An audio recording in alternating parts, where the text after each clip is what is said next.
Bonjour à tous, bienvenue dans Esprit et Liberté. Je vous remercie d'être là encore une fois. Surtout, n'hésitez pas à aller sur ma chaîne YouTube, de vous abonner massivement, partager, liker et surtout commenter. Alors, aujourd'hui, nous allons parler de l'AES. Surtout, nous allons revenir sur les élections présidentielles du Sénégal et parler aussi de la date repoussoire des élections présidentielles au Mali. Alors, je dirais, avez-vous déjà vu un pays en guerre organiser des élections présidentielles? Avez-vous déjà vu un pays en guerre contre le terrorisme, à savoir que la moitié de son territoire est occupé par les criminels, les djihadistes, et d'organiser des élections présidentielles? Je ne pense pas. Pouvez-vous demander aujourd'hui à l'Ukraine d'organiser des élections présidentielles? Je ne pense pas. Alors, pouvez-vous demander au peuple les Gazaouis d'organiser des élections présidentielles? Je ne pense pas.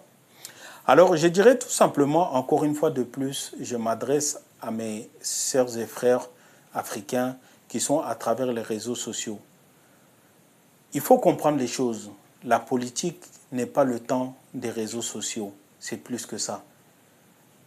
La politique, c'est du sérieux.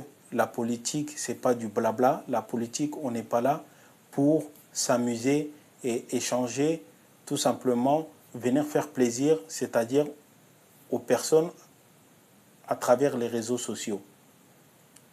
Alors, je peux comprendre que les réseaux sociaux ont leur utilité, bien sûr, puisque nous sommes là aussi pour véhiculer les pensées et puis exiger certaines choses vis-à-vis de nos chefs d'État. Alors, je dirais, j'entends par-ci, par-là, comme quoi que le Mali a décidé de repousser les élections présidentielles donc, qui étaient prévues cette année. Alors, je dirais que c'est tout à fait légitime. C'est tout à fait légitime qu'un pays qui est en guerre plus de 10 ans contre le djihadisme et que sa population n'est pas en sécurité et de demander en même temps d'organiser des élections présidentielles. Vous ne pouvez pas dire à un pays que son peuple doit se lever pour aller voter en parlant de la démocratie, en sachant que quand on parlait de démocratie, c'est donner la liberté au peuple de pouvoir se lever, aller voter pour leur président. Alors, est-ce que nous pouvons organiser les élections présidentielles d'un pays à laquelle que la moitié du pays est pratiquement occupée, même si ce n'est pas occupé, et que dans une partie du pays qui est en guerre? Est-ce que nous pouvons organiser des élections présidentielles dans ces conditions? Je ne pense pas. Est-ce que nous pouvons organiser des élections présidentielles en sachant qu'il n'y a que la moitié du pays qui pourra aller voter pour élire le président de la République du Mali? Je pense que ce n'est pas cohérent. Restons concentrés, mes amis. Alors, j'attends des pays qui viennent donner le son de morale à ces pays de l'AES de dire ce n'est pas des pays démocratiques, c'est des putschistes, c'est des gens qui sont là, qui ont fixé le pouvoir et qui vont être là à vie à l'éternel, mais ils ne vont plus bouger. Ok, d'accord, c'est très bien. Mais je dirais tout simplement à tous ces pays qui se réclament de la démocratie, qui pensent que la démocratie c'est chez eux, c'est pas chez les autres. Si nous rentrons dans les détails profonds, qu'est-ce que c'est la démocratie?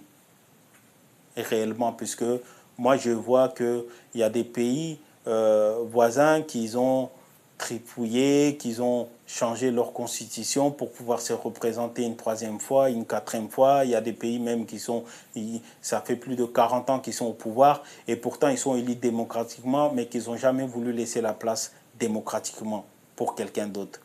Donc vous voyez, je pense qu'il est important quand on parle des autres de savoir qu'est-ce qui se passe chez soi.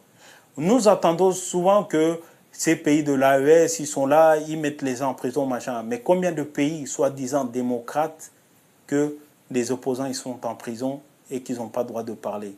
Nous avons vu à travers cette semaine le Parlement du Togo qu'ils ont voté en sachant qu'ils ont enlevé cette cette démocratie que nous parlons matin, midi et soir, démocratie à l'occidental, bien sûr, qu'on a enlevé ce pouvoir au peuple togolais de ne pas pouvoir se lever, aller voter, choisir leur président tout simplement. Que maintenant, c'est le Parlement qui décide donc qui sera président. Nous savons tous, c'est pour rester au pouvoir à vie, tout simplement. Et pendant qu'on y est, imposer la dynastie des familles qui seront là comme des rois et régner tout simplement. Et je dirais, félicitations au peuple sénégalais. Félicitations au peuple sénégalais qui ne se sont pas laissés faire et qui ont montré, c'est-à-dire qui se sont battus à corps et âme pour montrer leur mécontentement par rapport, nous savons tous, Macky Sall, ce qu'il avait l'intention de faire, mais qu'il a tout fait. Mais comme le peuple sénégalais, c'est un peuple courageux, c'est un peuple guerrier, c'est un peuple voyant, et c'est un peuple intelligent et qui ne se sont pas laissés faire, et qu'aujourd'hui, nous avons vu Bassirou et puis Sanko qui ont pris le pouvoir. Et je dirais félicitations à eux, bienvenue, le plus dur commence tout simplement. Alors j'entends que souvent les gens ils disent, oui, il faudrait qu'ils négocient pour que l'AES revienne dans la CEDEAO, ouais, il faut qu'ils renégocient pour le franc CFA.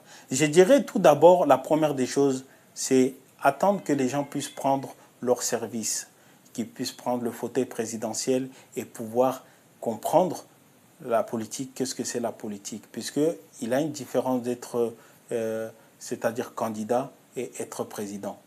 Ce n'est pas si facile que ça. Alors j'entends des gens souvent qui s'excitent sur les réseaux sociaux. Je dirais tout simplement, mettez votre costard ou tout ce que vous voulez, votre boubou, allez vous présenter pour être élu. Donc tout simplement, et faire le boulot tel que vous le pensez. Alors je dirais, la première des choses, les Sénégalais, ils ont élu leur président, c'est pour d'abord le Sénégal. C'est pour le bien du Sénégal. Et j'espère, à travers ce que nous avons lu, à travers comment on dirait ça, à travers les programmes de Sonko et de Bassirou, ils mettront ces choses en place. Car si nous lisons très bien le programme, tout est écrit et c'est ce qu'ils ont dit pendant leur campagne. Et j'espère qu'ils vont exécuter. Et comme je vous ai dit, le temps, c'est-à-dire de la campagne, être candidat et la réalité d'être président, c'est deux choses différentes. Mais nous on n'est que des observateurs, nous continuons à les regarder de loin. Mais ce qui est important, il faut comprendre qu'ils sont élus pour le peuple sénégalais d'abord. Et j'espère qu'ils feront le travail pour le peuple sénégalais. J'espère qu'ils mettraient en œuvre toutes choses dans l'intérêt du peuple sénégalais. C'est tout ce qu'on leur demande. Après l'AES c'est l'AES. Je pense qu'on ne doit pas commencer à mélanger les choses. L'AES n'a pas le temps de pouvoir venir discuter du comment, du pourquoi, et puis voilà. Non, il y a autre chose à faire. L'AES sont là. Tout d'abord, c'est la sécurité de nos territoires qui compte pour le moment. Nous ne sommes pas là pour parler des élections présidentielles, que ce soit au Mali, au Burkina, au Niger. Nous savons dans quelles conditions nous nous trouvons au niveau de la sécurité, puisque on ne se bat pas contre que les djihadistes, on se bat aussi contre l'extérieur, qu'ils essaient d'imposer leur idéologie sur le continent africain, qu'ils essayent encore de continuer donc à dominer le peuple africain et que nous ne sommes plus d'accord avec cette méthode-là. Donc voilà, et je pense que Assimi Koïta ou Ibrahim Traoré ou M. Tchani doivent mettre tout en œuvre pour que la population ne soit pas dans le besoin vitaux. Et quand je dis dans le besoin vitaux, c'est-à-dire que tout ce qui est au niveau de l'électricité, tout ce qui est au niveau de alimentaire, ils doivent mettre tout en œuvre pour pouvoir, c'est-à-dire dépanner le peuple du Sahel vis-à-vis de l'électricité, puisque les hôpitaux en ont besoin, les travailleurs en ont besoin, les entreprises en ont besoin. Et donc voilà, tout le monde a besoin de l'électricité et doit tout mettre en œuvre pour pouvoir donner, c'est-à-dire le minimum vital déjà à la population. Donc ce qui est de l'électricité et ce qui est au niveau de la nourriture, c'est très important. Alors, je dirais, voilà ce que je voulais dire vis-à-vis de cette intervention, de cette vidéo, par rapport à l'AES, par rapport au Sénégal et par rapport à cette organisation des présidentielles au Mali. Donc je vous dis merci, à très bientôt.